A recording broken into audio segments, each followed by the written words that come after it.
I'd like to call the meeting to order, please. Johanna, will you read the statement of compliance? The notice requirements of the Open Public Meeting Act for this meeting have been satisfied. A copy of the annual meeting notice was sent to the press of Atlantic City, Star Ledger, posted on the bulletin board in the municipal building, the municipal website, and filed in the office of the municipal clerk. Please turn off all cell phones. Please stand for the Pledge of Allegiance. Attention, salute. Pledge allegiance to the flag of the United States of America and to the republic for which it stands, one nation, under God, indivisible, with liberty and justice for all. Could get too fast, I'm sorry. Johanna, please take the roll. Mayor Collins? Here. Commissioner Blumberg? I am here. Commissioner Horn? Here. I'd like to start off by turning the floor over to Harry Delgado, the Program Director for the New Jersey Chief of Police Association Accreditation. So Harry, if you'd step forward, please.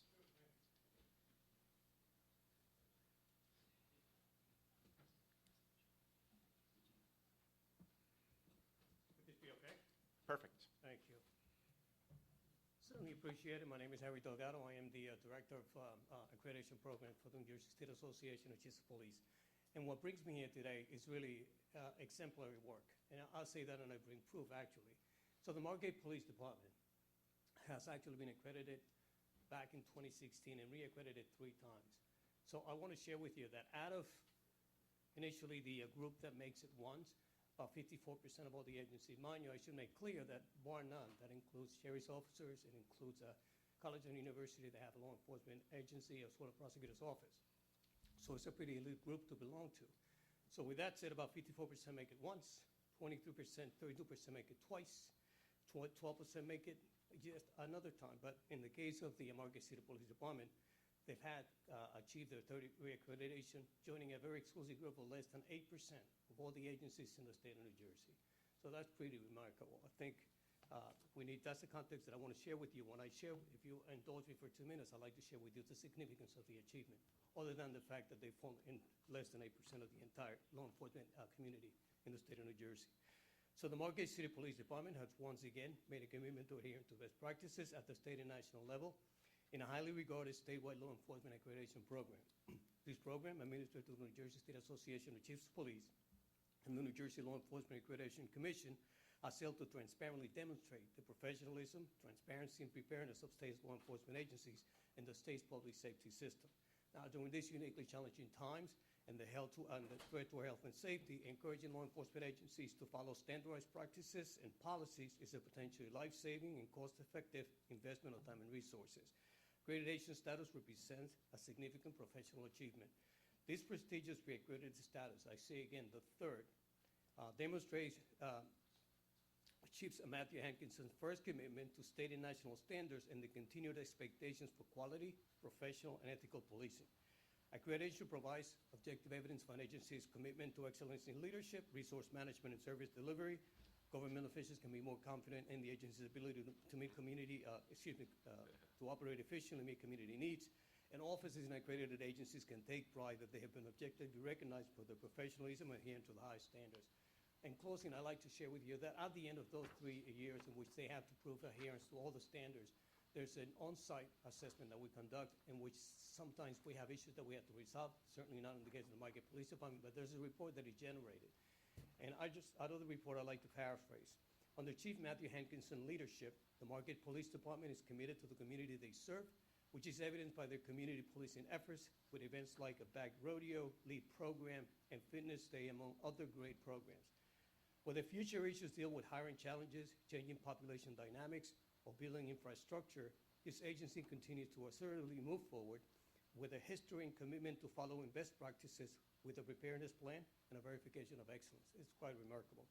So it is the opinion of the assessment team that the Margate City Police Department is a highly professional and committed agency which exemplifies all tenets of law enforcement accreditation at the state and national level. So it is indeed my honor here today, on behalf of the New Jersey State Association of Chiefs of Police and the New Jersey Law Enforcement Accreditation Commission, to congratulate Chief Matthew Hankinson, Accreditation Manager Joseph Scullion, the members of the Margate City Police Department, the mayor, the council, and those cities that they so proudly serve for having achieved the third reaccreditation, joining a very, very elite group of law enforcement agencies in the entire state of New Jersey. So to all, indeed, congratulations. This is where you get to clap for your creation.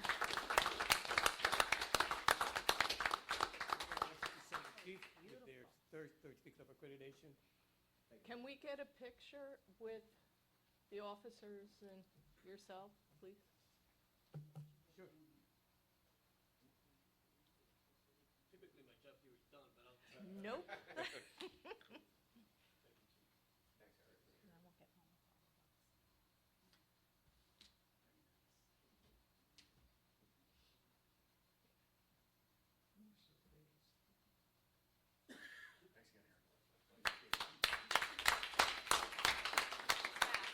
Thank you. Chief, we're gonna get one with all of us.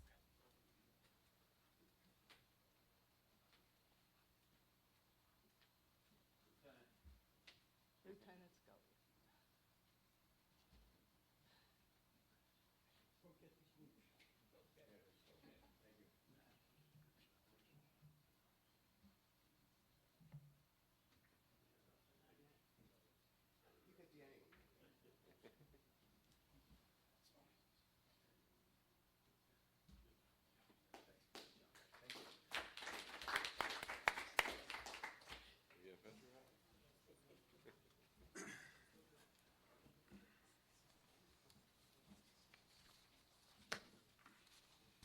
Thank you, Harry, and congratulations, Chief. Thank you. All right, Ed, we will move to our engineering report, please. Thank you very much. These presentations are always a tough act to follow, but I'll do my best. Good evening, everyone. We'll start off with our dredging. So a couple more good updates on this. We've been making some real progress in the last few meetings. We now have two letters of acceptance for our two different disposal sites. One's at the Tuckahoe Turf Farm, the other is at Saran's Nursery. Both of those letters of acceptance have been sent over to the DEP for review, and we hope to be hearing from them shortly on the status of our citywide dredging permit. We expect to be receiving hopefully some good news from them very shortly. In addition to that, we have sent everything into the Army Corps. We also require their approval. The way the Army Corps typically operates on these projects is they kind of take their cues from DEP. So now we've got DEP in a good place. Everything's been sent in with the same information to Army Corps. We already got some positive correspondence back from the Army Corps. They're going through their public noticing process. So this really hopefully is on the home stretch here after a lot of effort. And then continuing on a parallel track is our Shelter Island project. We're in the process of submitting that formal application to the DEP, working with the Stockton Coastal Research Center, and they are going to be providing assistance on that permit submission to make sure we check all the boxes from an ecological standpoint. So making really good progress on our dredge applications. Item C, our Washington Avenue project. The update is that we did receive our federal authorization to bid from Federal Highway.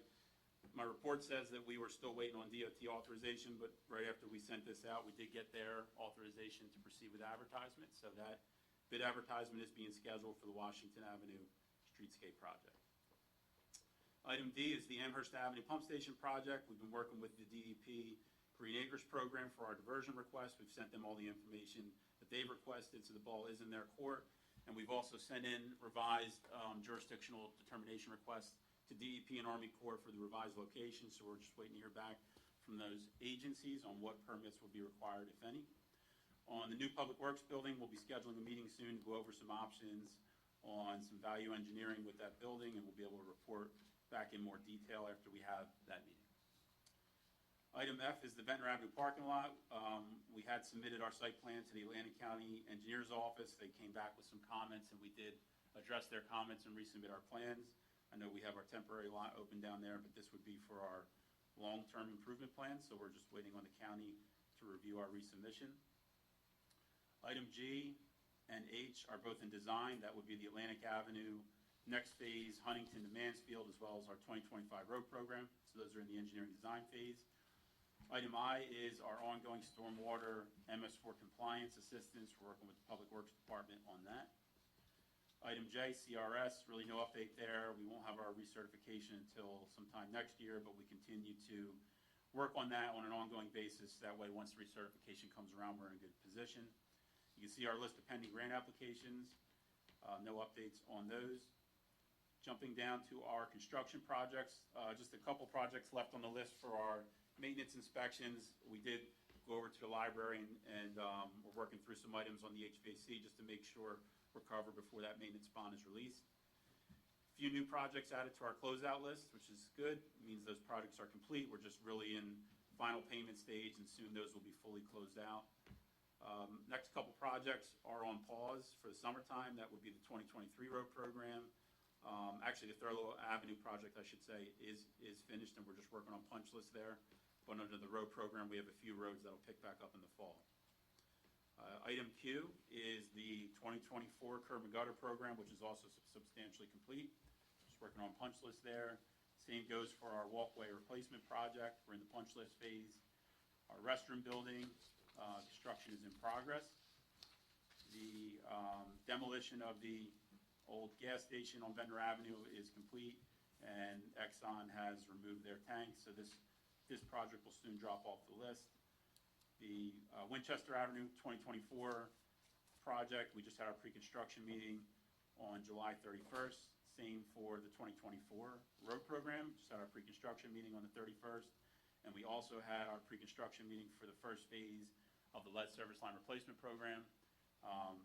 There will be a lot more to come on that particular project. We're going to have a very expansive and proactive public outreach campaign for that project. So that'll be a coming attraction that we'll report on at future meetings. We do have a website that is up and running, and I think it may or may not already be linked to our city website. I know we're...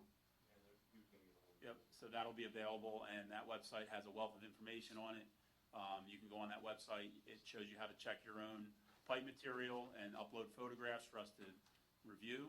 And there's also a way on that website to fill out access forms for contractors to come on site and do their own inspections and potentially do replacements. But we're not just going to leave that website hanging out there. There's going to be a proactive public outreach effort to make sure we're getting the information out to the public and we're available to answer any questions that may come up on that work. And then the last item on here is the bike lanes on Atlantic Avenue, the phase 2 of the painting of the bike lanes. We did send in the bid results, and we're just waiting for DOT concurrence on our award of that project. That's my report. Great, thank you, Ed. Chief Adams, would you like to begin with our department head reports, please? Thank you, Mayor, Commissioners. First off, I just want to say congratulations to Chief Hankinson, Lieutenant Scullion, and the entire Margate City Police Department. To be reaccredited for the 3rd time and to listen to the speech, that was just unbelievable. And it just shows you the services that you provide for the city of Margate are second to none. And we thank you for the service you do provide and for you continuing to do what you guys do best, and that is to provide the best services for our residents and visitors. It continues to be a busy summer for the fire department. Our response levels are up over last year, and it just seems like our EMS response levels have increased more so. And I think that's attributed just to the influx of more people being here and visiting the town for the summer. Lastly, another positive note, on Monday, August 4th, the Margate City Beach Patrol hosted the 79th annual Margate World War II Memorials, and they were able to, by the end of the night, capture the team title, and they did that by placing in all 3 events. The doubles row was 3rd place with Hayden Smallwood and Bob Bechtel. In the swim, Zach Vassar took 1st place, and in the singles row, Chris Byers took 2nd place, and they scored 12 points. And it's just what a season they've had, and they're really peaking at the right time. And going into the South Jerseys, which we just found out were postponed until Monday from tomorrow night, they're looking really good, and they have a really good shot at the team title. So we wish them the best, and we hope that they can bring it back to Margate for next year. And that's all I have, Mayor. Thank you. Thank you, Chief. Chief Hankinson? Thank you, Mayor. Just a few things. First of all, the month of July continued to be extremely busy for the police department. I'm sure like all of our departments, we've seen a lot of increase. In the month of July, the police department responded to 1,983 calls for service. Just some of the highlights: 229 motor vehicle stops. We had 30 motor vehicle accidents, but overall for the year, we have a 13% decrease from 2024. In 2024, we had 123 to date. Today, we have 107, so we are seeing a decrease, which is always nice. Month of July, we saw 100 ordinance violations. That encompasses construction complaints, noise complaints, public urination, all the summonses we issue, so we continue to stay busy on that front. We had 15 arrests for driving under the influence, so we were out there enforcing, driving under the influence and all the motor vehicle violations, and 689 parking summonses. So all aspects of the police department are, whether it's parking or moving violations, we're staying busy out there. So it's been a very busy summer. Just one last thing, the police department's annual law day will be on Wednesday, August 20th at 6:30 at the Margate Library. We invite everybody to come out, meet members of the police department and our law enforcement partners. It's always a great night. I know we're third in line behind the fire department and public works. But again, like I said before, we'll save the best for last. That's all I have. Thank you, Chief. Roger? Thank you, Mayor and Commissioners. Nothing really new to report, but congratulations to the police department on an accolade well-deserved and well-earned. No planning board meeting for the month of August. Everyone's on vacation.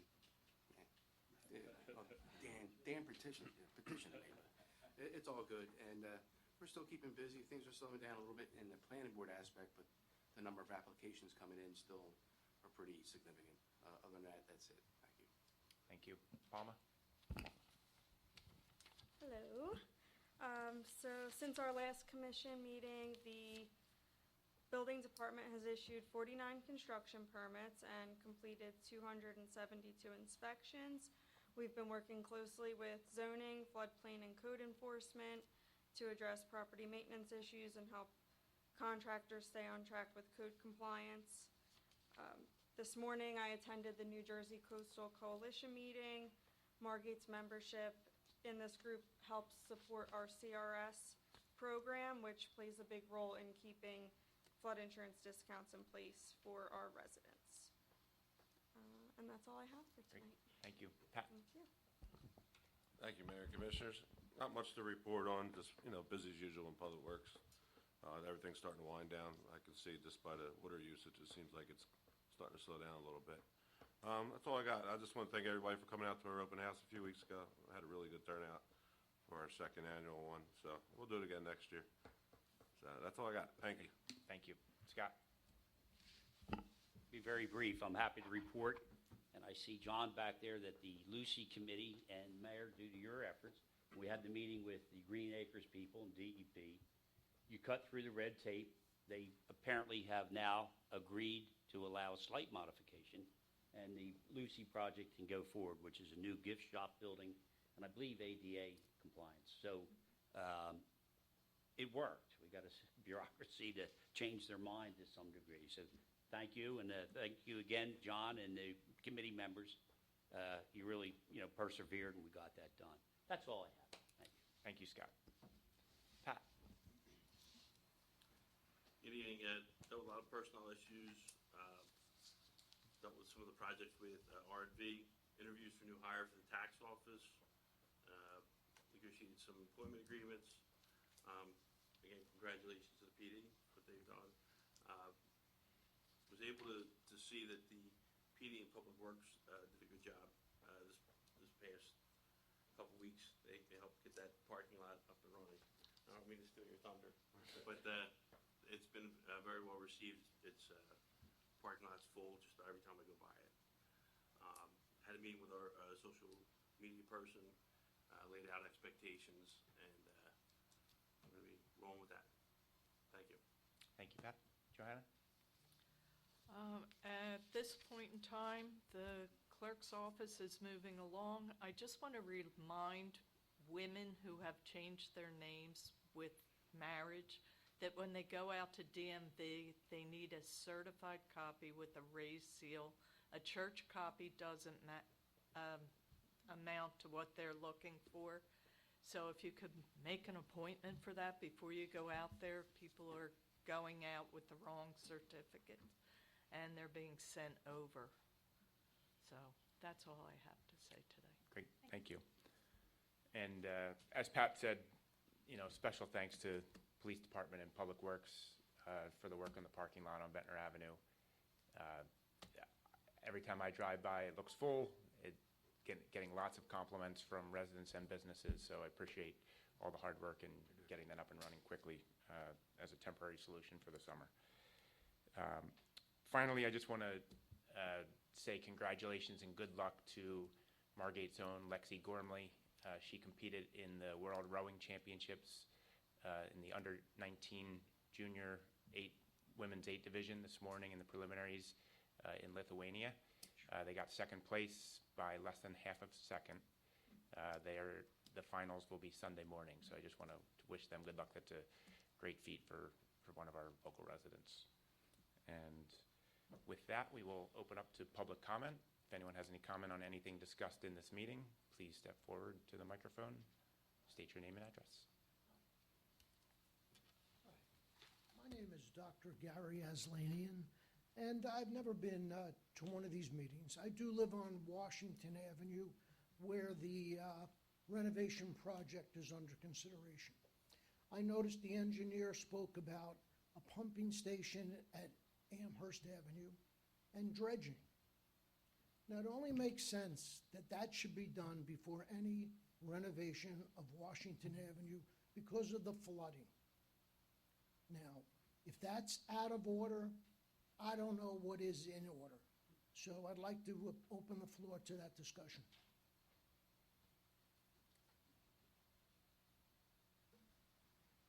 Yeah, I mean, so I don't know any reason why one would go before the other. I understand there's obviously drainage and flooding concerns in the Washington Avenue corridor. That's why we pursued funding for a new pump station within that drainage area. That project is progressing. We're going through a Green Acres diversion process. It's common to have projects progressing on a parallel path. So there's no requirement to kind of do them one after the other. Don't really know what else to comment on there. Okay, thank you, Ed. Good evening. My name is Joe DiLorenzo. I'm the owner of 101 North Washington Avenue, 12,000 square foot building, professional building. Here to discuss the Washington Avenue streetscape. $3.5 million project with $2 million of taxpayers' money. Proposal calls for all traffic, including delivery trucks and tractor trailers, to head down Washington Avenue to Amherst, left, and then up Coolidge Avenue. We've been told the project has been discussed for several years. However, property owners along Washington Avenue, residents and businesses along the bay, did not learn of the one-way project until late April when it was published online. More importantly, and I don't believe in coincidences, we've open requested numerous documents. An April 24th email from Fire Chief Dan Adams to Remington and Vernon said, Dennis wrote, Thursday, April 24th, the first time I was made aware of traffic flow going one way to the bay. As a response, I guess I assumed the fire department was aware. Think about that. One of the most important individuals in charge of fire safety, the ambulances, was not given a seat at the table during these discussions. Why? Because they knew there would be pushback and no support. If I had to move my air conditioning unit 2 feet, I need to notify neighbors within 200 feet. Yet the city chose to notify no one along our corridor. A few weeks ago, an accident occurred at Washington and Monmouth Avenues. Our first responders, absolutely second to none, were there. Picture just walking down the street.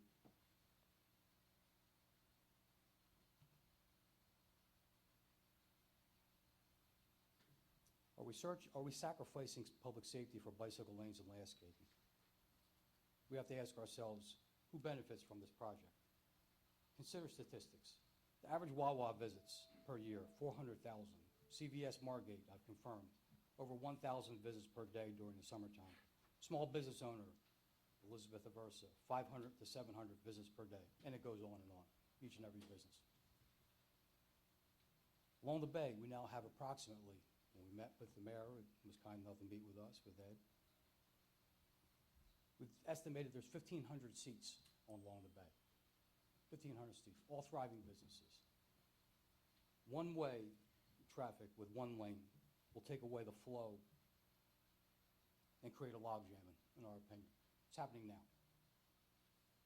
From Winchester to Amherst Avenue, there are over 50 curb cuts, with the majority of us backing out. You're no longer to be able to drive up Washington Avenue to CVS or to stores on Ventnor Avenue. The plan indicates that this is a beautification project. Has anyone walked down Washington Avenue from Winchester to the bay? Some of the most beautiful landscaping and pride in properties exists. First time I've ever been in this room, I hope I never hear again. I respect everyone in this room. We have a disagreement. I think this is a bad plan. I think it's a waste of taxpayers' money, and I think it should be deeply reconsidered before we keep on moving forward. I support stopping this project. I have an attorney. I am represented by counsel. I do have another group that is part of what I am doing. That group will remain nameless at this point, but we will be public pretty soon. I thank you for your time. Thank you, Joe.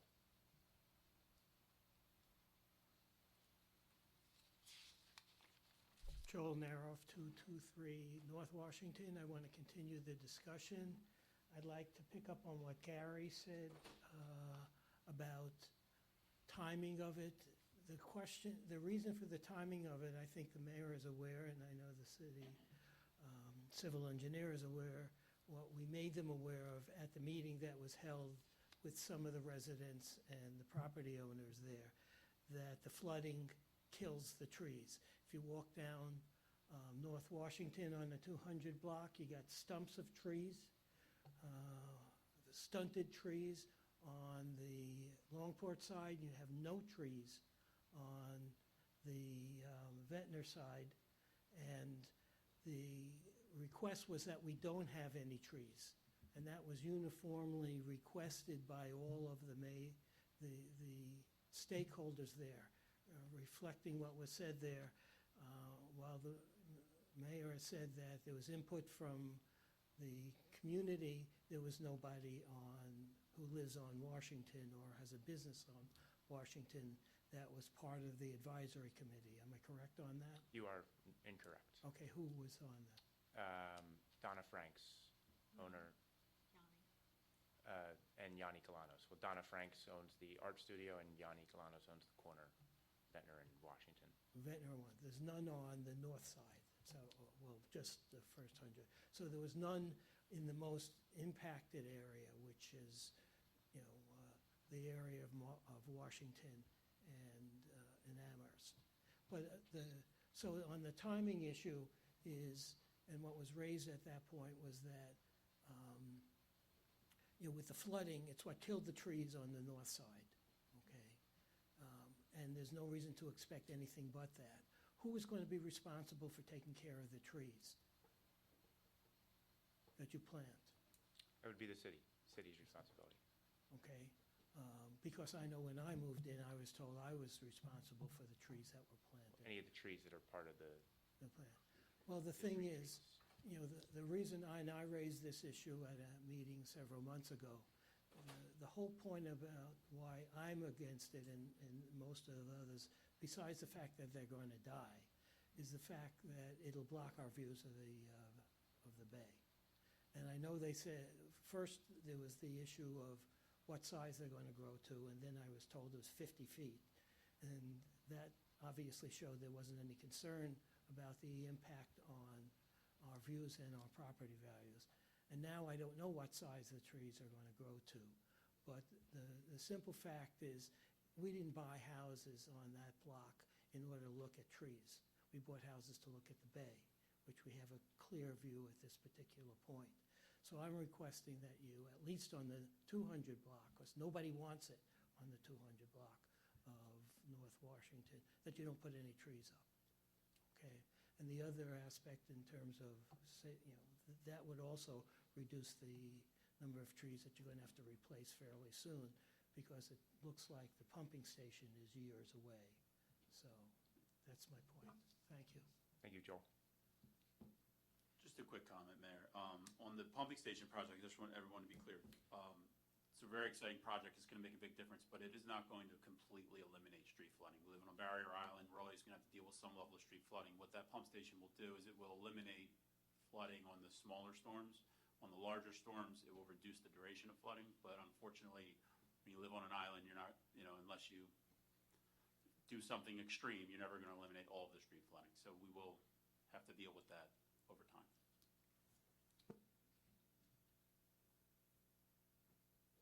Do we have any other public comment?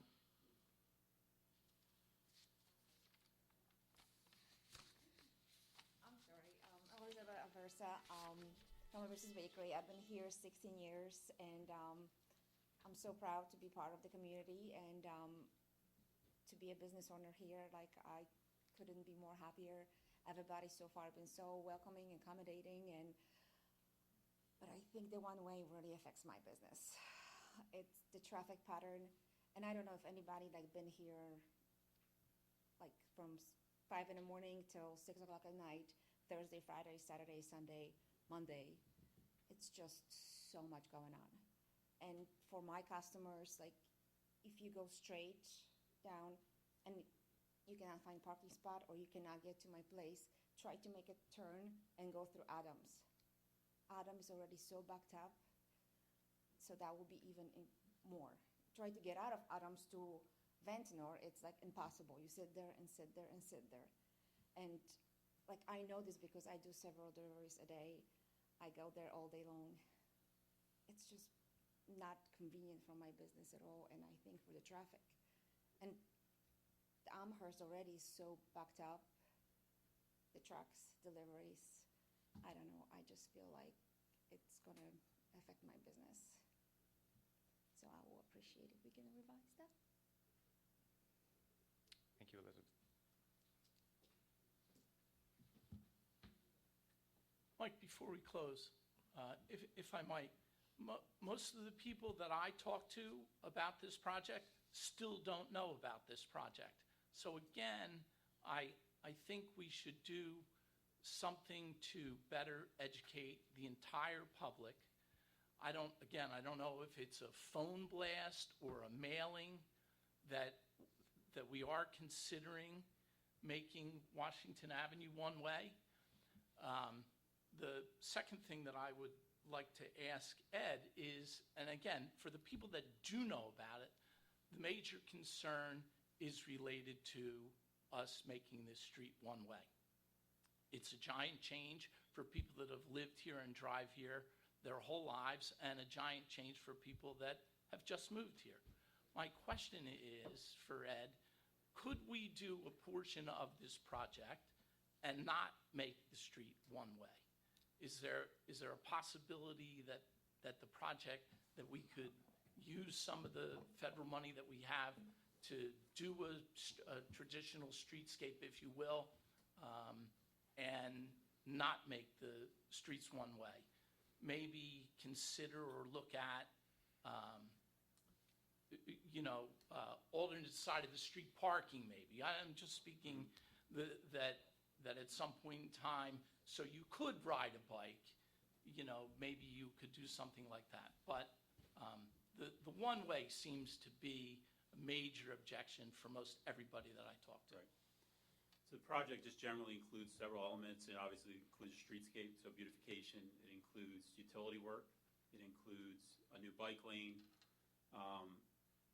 So yes, we could propose a project that would include the beautification, that could include the utility work, the street repaving, but without eliminating parking, we would not be able to propose a bike lane on Washington Avenue with two-way traffic.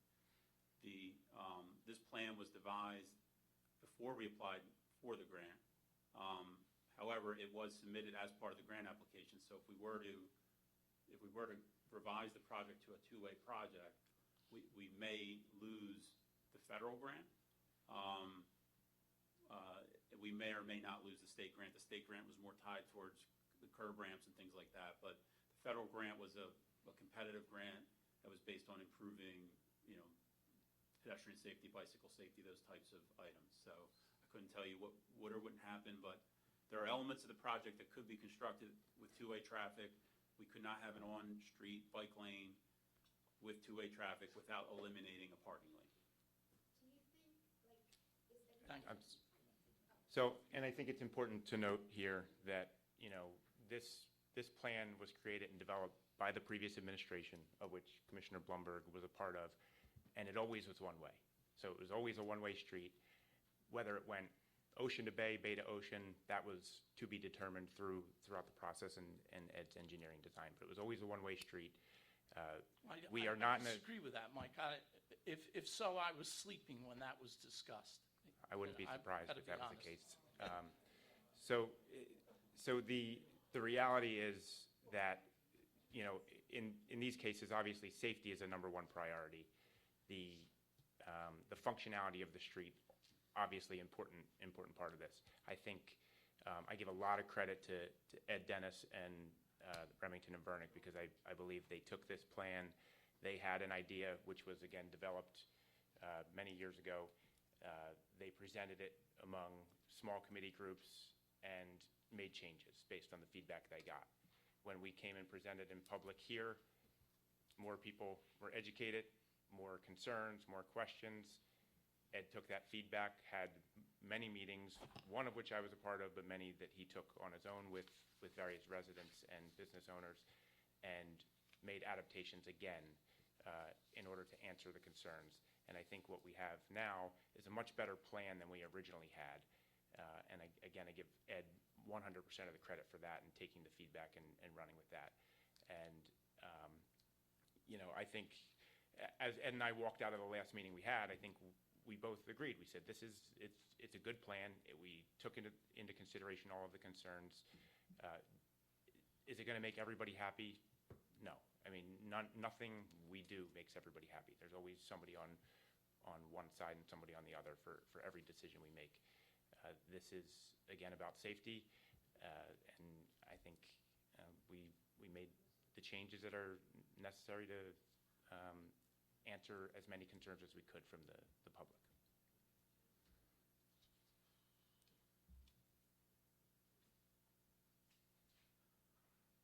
Dennis Gorniewski, 7702 Amherst Avenue. First of all, Michael, that was kind of ignorant what you just said to Mr. Bloomberg, okay? If you have a grievance with him, please air it outside the meetings. Again, you said this was brought up by the previous administration. I've been to these meetings since 2019 when I retired down here full-time, and it was never brought up, like you're saying it was and discussed, okay? And you weren't a member of the board at that time and were not at the meetings. So what he had said, if he was sleeping, then everybody who was out here from 2019 was sleeping, or the previous administration, the other two that were on this board, did not discuss it with the people here in Margate. So again, you say about being safe with these bicycle paths. People don't obey the laws for bicycles in here. If you ride your bicycle, you will see people come out of a one-way street the wrong way into traffic. Bicycles don't even stop at stop signs on Amherst and Delavan. They go through like they're pedestrians. So having a bike lane on Washington Avenue and not having bike lanes around the entire city does not support your thing about redoing the project on Washington Avenue. You're going to have 18-wheelers go out to Amherst Avenue from CVS to make a right or left-hand turn. You think those lanes are going to support the width of an 18-wheeler trying to get out to Jerome Avenue or something, or going down Coolidge trying to make a left-hand turn? I don't think so. This is why your projects you said that have been discussed have not been discussed with the public. As Mr. Bloomberg said, you don't just talk about it at the meetings. You have somebody over here who just talks about a project. Just like we've been talking about the projects like dredging. How much is it going to cost us? That's never discussed at your meetings, okay? We get bits and pieces and never the full, how can I say, projects, what's going to happen, okay? Thank you. Dennis, Yes. when the commission took over, this project was well underway. I had questions similar to those of you.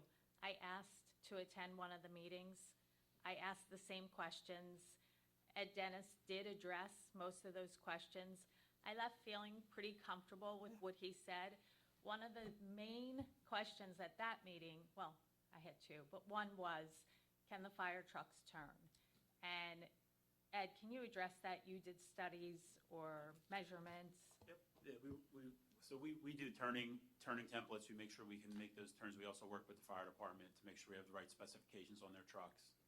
So we went through that whole process. And you went through an 18-wheelers? With delivery trucks, yes.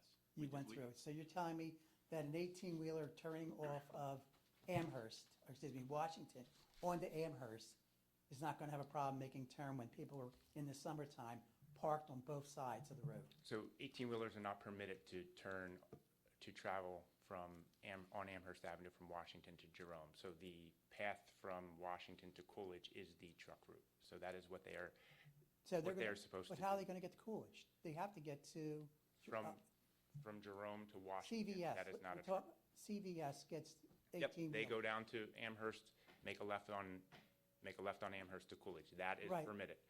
Going right on Amherst is not. Okay, but I'm saying it's tight enough on making a left on Amherst with parking. Right when you hit Tomatoes, But that's what they do Maynard's now. and everything, That's and what they- Andy's now over there. That's what There's they're go- currently doing now, Dennis. Okay, they're currently doing it now. Yes.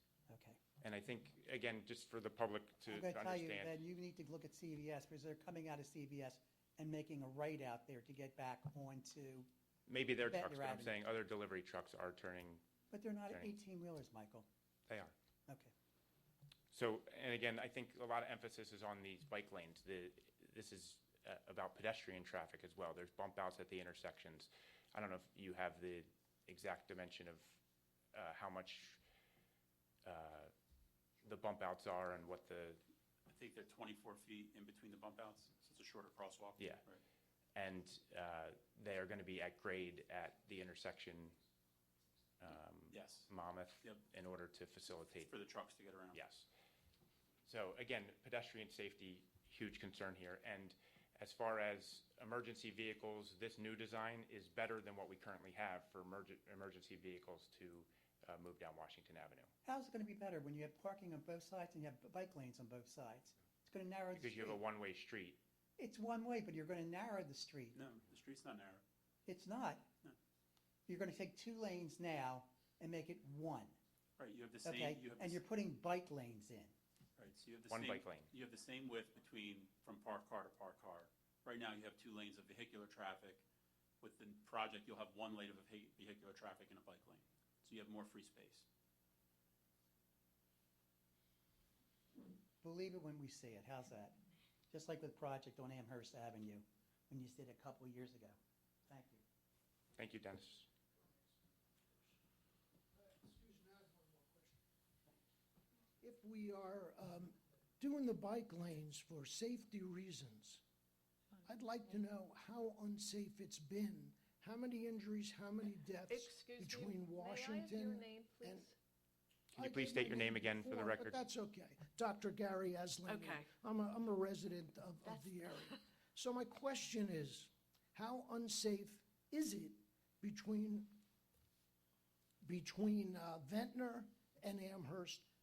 Because you want to change it to make it safer, but what has happened to cause this dramatic change in safety? How unsafe is it to ride a bike in front of my house? That's all. Do you have statistics on accidents and deaths? I don't think so. I do not currently have them. I'm sure the chief could pull them up. If it's reported, it's bikes. Oh, I'm sorry, Elizabeth Aversa. Since we're so concerned about the bikers, I have 3 kids, and the curfew in Margate is 10 o'clock, and I don't know if anybody rode the bike Winchester, Amherst at nighttime, like 8 o'clock, 8:30, 9. It's pitch dark. You cannot see anything. Even if you have a flashlight on your bike, you cannot see anything. And those kids keep riding those bike at nighttime because they're kids, but it's dark. So if we can improve that part maybe for the safety of the bikers. We are adding lighting as part of this project.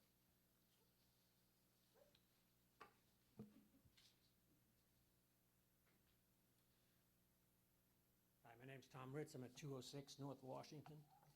I just want to make sure I understand, is there any discussion of limiting parking to only one side of Washington?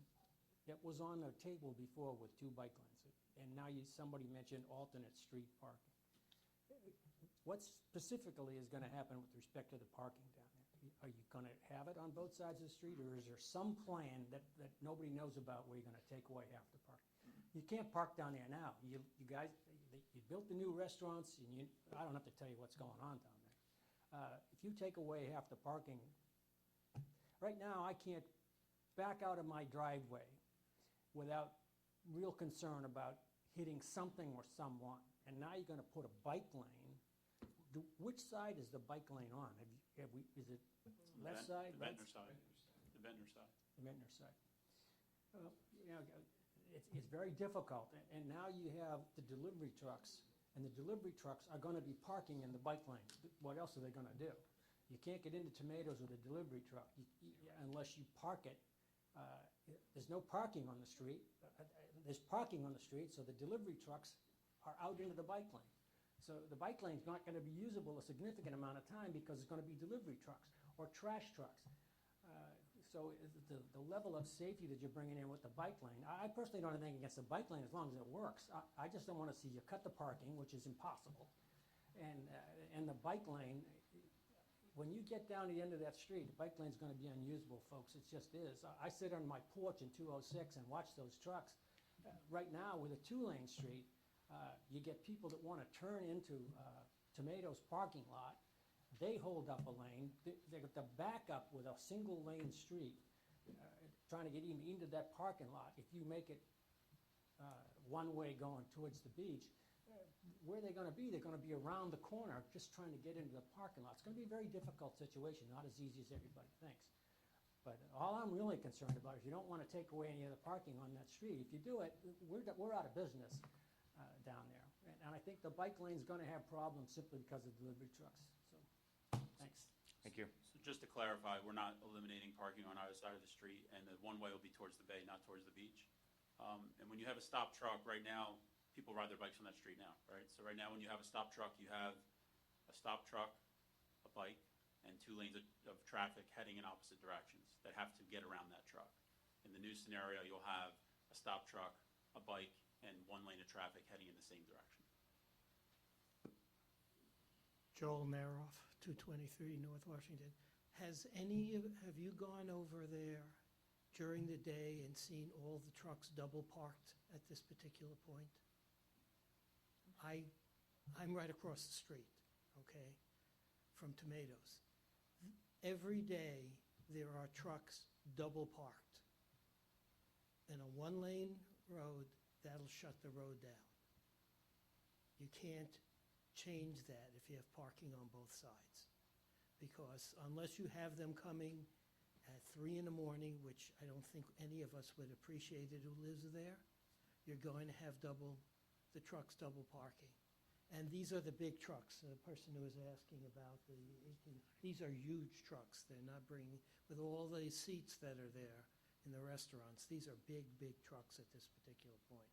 And they're constantly double parking.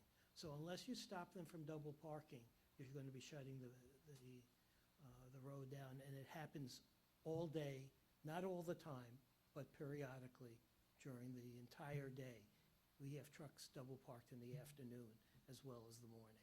So just be aware of that.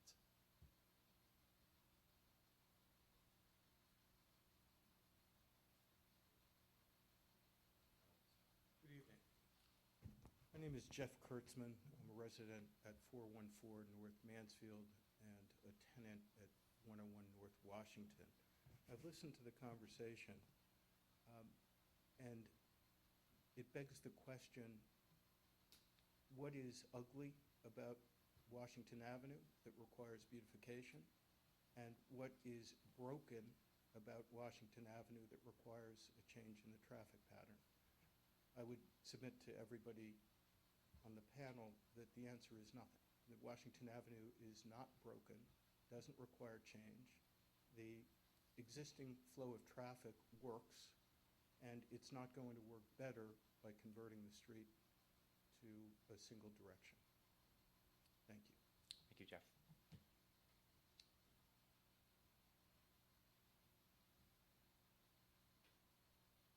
Any further public comment? Is there a motion to close public comment? Motion. Second. Mayor Collins? Yes. Commissioner Blumberg? Yes. Commissioner Horn? Yes. Is there a motion to adjourn? Motion. Second. Mayor Collins? Yes. Commissioner Blumberg? Yes. Commissioner Horn? Yes.